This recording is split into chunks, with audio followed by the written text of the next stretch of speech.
Would you like to die at the fault of a perfect stranger? Well, in the 1970s, people started not liking public smoking and the secondhand smoke causes and effects.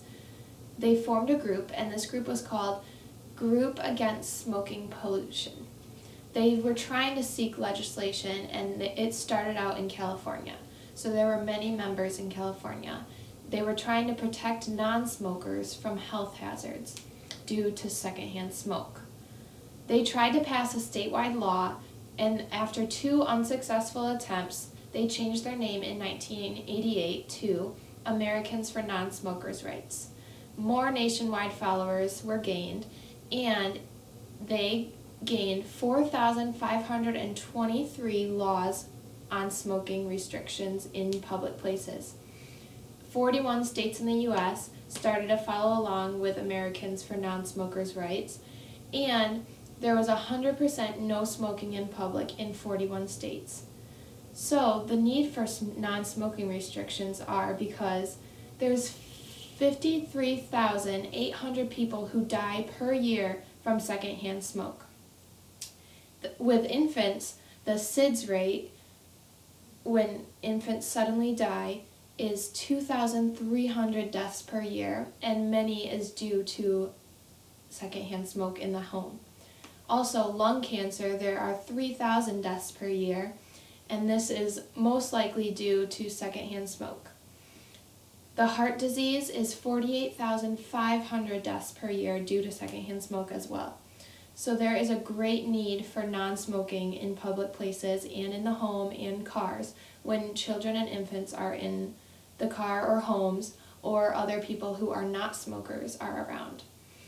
There's also short bursts of exposure to secondhand, which can cause lining of blood vessels to burst and lead to heart attack and stroke.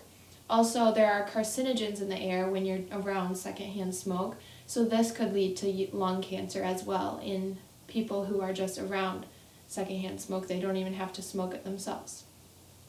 The children could be affected when it leads to acute and chronic diseases from secondhand smoke. And to satisfy this need for no smoking, public bans, 100% no smoking in public would be, we could make businesses smoke-free, ban smoking in public places, and get all of the U.S. on board, not just 41 states. Because of businesses being afraid that people might not go to their business anymore because it's smoke-free, this has been proven that there's no strong evidence that going smoke-free is bad for business. The Surgeon General had said that smoke-free workplace policies are the only way to prevent secondhand smoke exposure at work. Separating smokers from non-smokers, cleaning the air, and ventilating the building cannot prevent exposure if people still smoke inside the building. An extra bonus of workplace smoking restrictions, other than protecting non-smokers, is that they may also encourage smokers to smoke less or even to quit. So this can tell you how much secondhand smoke really is not a factor of cleaning the air. It is truly all over in public places that allow smoking. So we need to get all of the U.S. on board. With 41 states already 100% smoke-free in public places, we need to make that 50. So to visualize what will happen if we implement this plan, there will be less cancer, lung cancer, heart disease. There will be less incidence of infants dying of SIDS because of smoke in the home. Also, it will lower the chances of heart disease in all people that are exposed to secondhand smoke, and there will be more people deciding to quit smoking because there's going to be nowhere convenient for them to smoke except outside. And in the winter, people aren't going to want to smoke outside.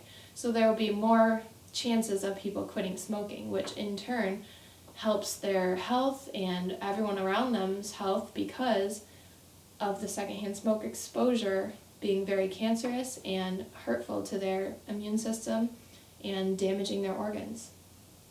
So the action, we can help this cause by supporting Americans for Non-Smokers' Rights and helping them get all 50 states on board with 100% smoke-free buildings.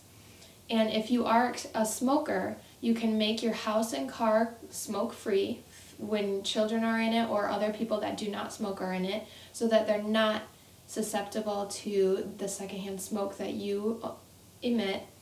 And also, if you are a smoker, you could smoke outside at all times and don't smoke around anyone that is not already smoking themselves.